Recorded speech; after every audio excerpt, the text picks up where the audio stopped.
व्याप्तं येन चराचरं तत्पदं दर्शितं येन तस्मै श्रीगुरवे नमः। बोलो सद्गुरु देव की जय। सद्गुरु कबीर साहब इस संसार में विवाद को हटाने के लिए और ज्ञान के मार्ग पर लोगों को आरूढ़ करने के लिए काशी में प्रकट हुए और काशी से प्रकट होने के बाद इतना उन्होंने भ्रमण किया कि वो कहते हैं देश देश में हूँ फिरा, देश देश में हूँ फिरा, गांव गांव की खोर, ऐसा जियरा ना मिला, लेवे फटक पछोड़। देश देश में घूमे, गांवों की गलियों में गए, छोटी छोटी गलियों में घूमे और खोजते रहे कि कोई योग्य पात्र मिल जाए, क्योंकि गुरु भी शिष्य को खोजते हैं।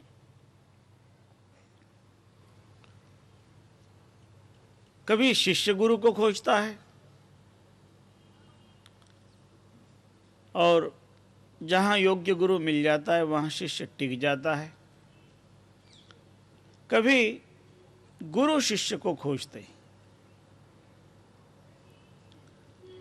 ये जगत में यह परस्पर व्यवहार है। परस्परम भावयन्तः श्रेयः परम अवाप्स्यथ। परस्पर। तो कबीर साहब खोज रहे हैं कि कोई योग्य शिष्य मिल जाए जो मेरा बताया हुआ फटक कर पछोर कर सार सार को ग्रहण कर ले।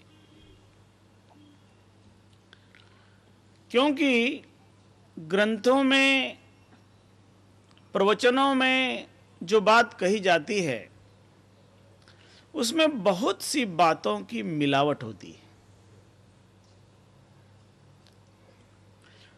उसमें से छानना पड़ता है और जो सार सार है उसको लेना पड़ता है।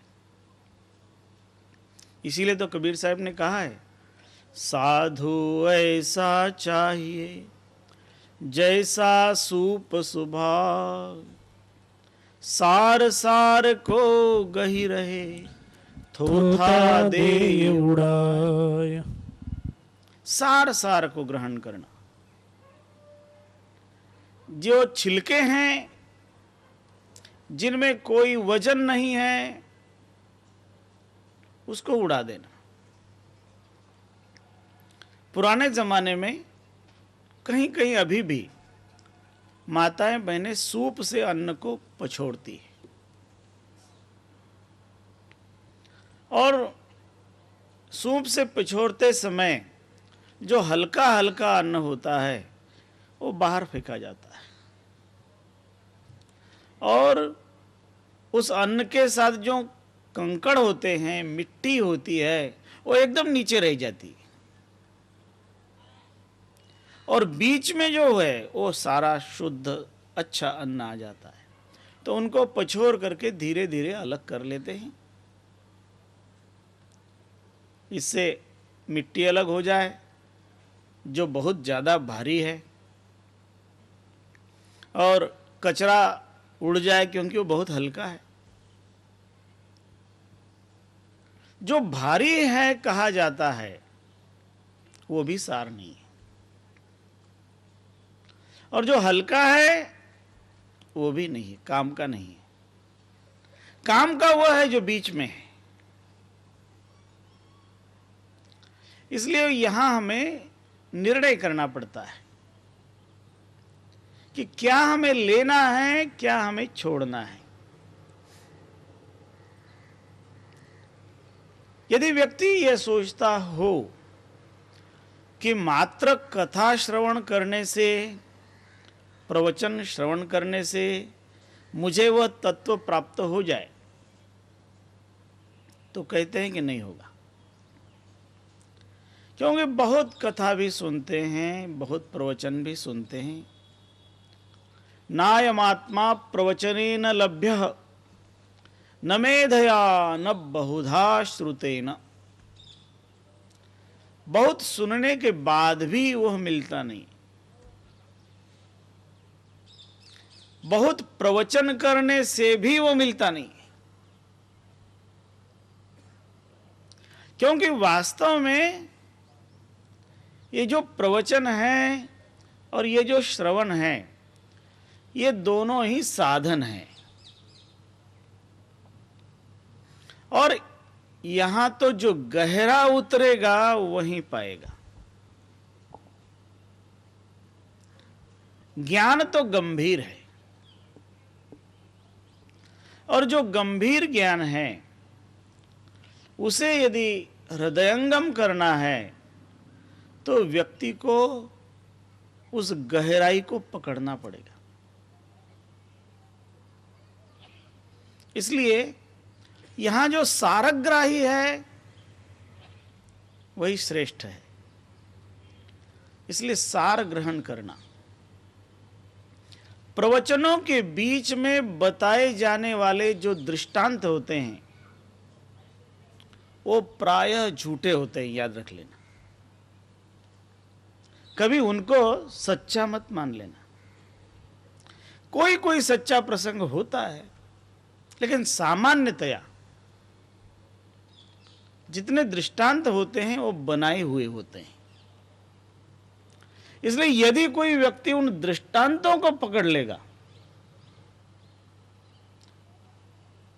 क्योंकि बहुत लोग होते हैं ऐसे जो उन दृष्टांतों को ले लेते, उनको याद रखते।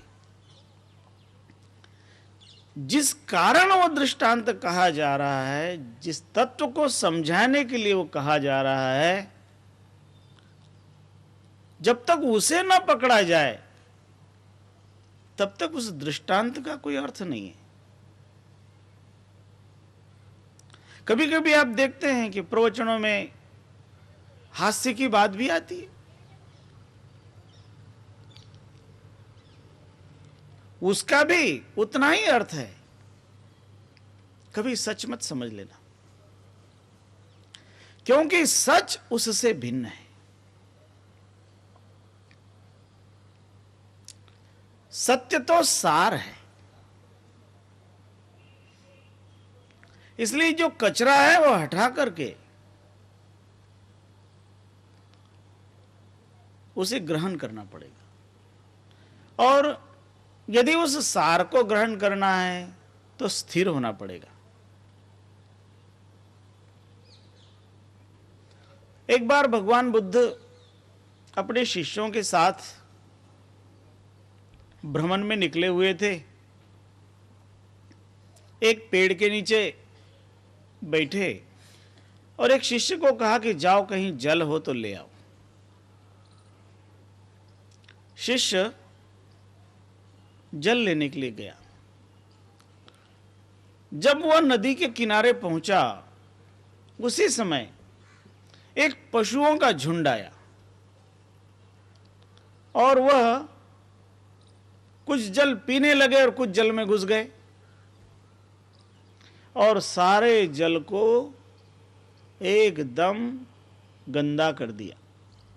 क्योंकि नीचे जमा हुआ जो कीचड़ था उन पशुओं के उसमें प्रवेश करने के कारण वो ऊपर आया और सारा पानी गंदा हो गया।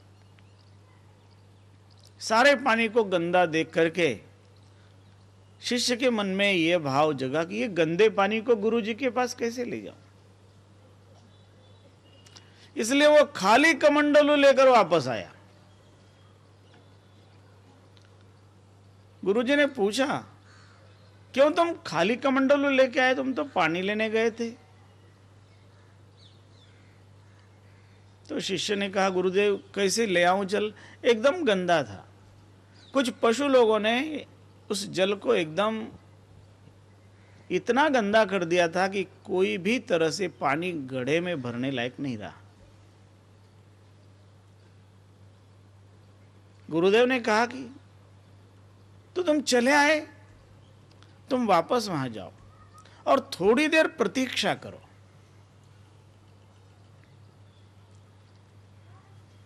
और प्रतीक्षा करके देखना, वह जल तुम्हें वापस स्वच्छ मिल जाएगा। शिष्य गुरु के आदेश से वापस नदी पर गया। वहां जाकर देखता है कि जल में जो गंदलापन था वो धीरे ओछा और कम हो रहा था। वहां खड़ा रहा। खड़ा होने के बाद जितनी भी धूल, जितना भी कीचड़ वो पानी में मिला हुआ था, वो धीरे धीरे बैठ गया और एकदम स्वच्छ पानी दिखाई पड़ने लगा। तब उसने घड़े में पानी भरा और गुरुजी के पास लेके आया। तब गुरुजी ने कहा कि इस बात से तुमने क्या समझा? तो कहा, गुरुदेव मैंने देखा कि जब पशु आए थे और उनके चलने से पानी एकदम गंदा हो गया था, और बाद में मैं आपके पास आकर वापस गया, थोड़ा समय हुआ था, वहां जाकर मैंने देखा कि गंदगी कम हो रही है और प्रतीक्षा करने के बाद पाया कि पानी स्वच्छ हो गया है। गुरुदेव कहते हैं कि वत्स, इस जीवन में भी ऐसा ही होता है। किन्हीं कारणों से व्यक्ति के मन के अंदर विचारों का बवंडर उठ जाता है और मन में एकदम अशांति हो जाती है। यदि उस विचारों के बवंडर को शांत कर दिया जाए, प्रतीक्षा की जाए, तो धीरे धीरे धीरे धीरे वो विचारों का बवंडर शांत होता है और व्यक्ति के मन में से अशांति दूर होती है। इसलिए व्यक्ति को धैर्य रखना पड़ता है और धैर्य रखने के बाद ही व्यक्ति वास्तव में कोई सत्य की अनुभूति कर सकता है। इसलिए प्रत्येक साधना अथवा कोई भी कार्य, वह कार्य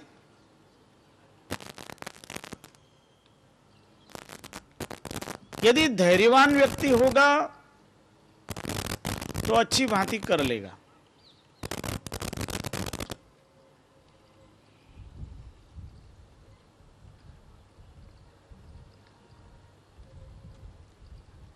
इसलिए जीवन में धैर्यवान तो बनना है। प्रतीक्षा करना भी व्यक्ति को सीखना पड़ता है, राह देखना पड़ता है। कोई भी काम समय के पहले नहीं हो पाता, यथा समय होता है। इसलिए व्यक्ति समय की प्रतीक्षा करे और अपनी बारी कब आती है उसके लिए तैयार रहे। मनुष्य को अपनी तैयारी तो करनी पड़ेगी और तैयार होना उसके लिए सद्गुरु भी शिष्यों को प्रेरणा देते हैं कि तैयार हो जाओ। जब गुरु के द्वारा बताए हुए मार्ग पर शिष्य चलता है तो मार्ग पर चलना भी एक प्रकार की तैयारी है। उनके आदेश को मानकर वैसा कार्य करना वह भी एक प्रकार की तैयारी है। शिष्य को अपने भीतर उस योग्यता को, उस पात्रता को लाना पड़ता है। और जब पात्र एकदम तैयार हो जाएगा, उसमें किसी भी प्रकार का कोई दोष नहीं रहेगा, तब सद्गुरु के द्वारा दिया हुआ ज्ञान उसमें ठहरेगा। इसलिए गुरुजन खोजते हैं पात्र को, योग्य पात्र को, और योग्य पात्र मिलता है तब उसको सब दे देते हैं, बांटते हैं। लेकिन उस पात्र को तरह तरह से परीक्षा करके देख लेते हैं कि जिस पात्र में यह अमृत डाला जा रहा है, यह ज्ञानामृत वहां पचेगा कि नहीं। इसलिए कबीर साहब ने धर्मदास जी को, जब धर्मदास जी पहली बार मिले तभी सब उपदेश नहीं दिया था। धर्मदास जी पहली बार कबीर साहब को मथुरा में मिले। मथुरा में तो कबीर साहब ने मात्र एक चिंगारी छोड़ी और धर्मदास जी के मन में एक भावना प्रकट करवा दी। फिर उसका समाधान उसे कहीं नहीं मिला। तब उसे ये कहा था कि तुम जब मुझे पाना चाहो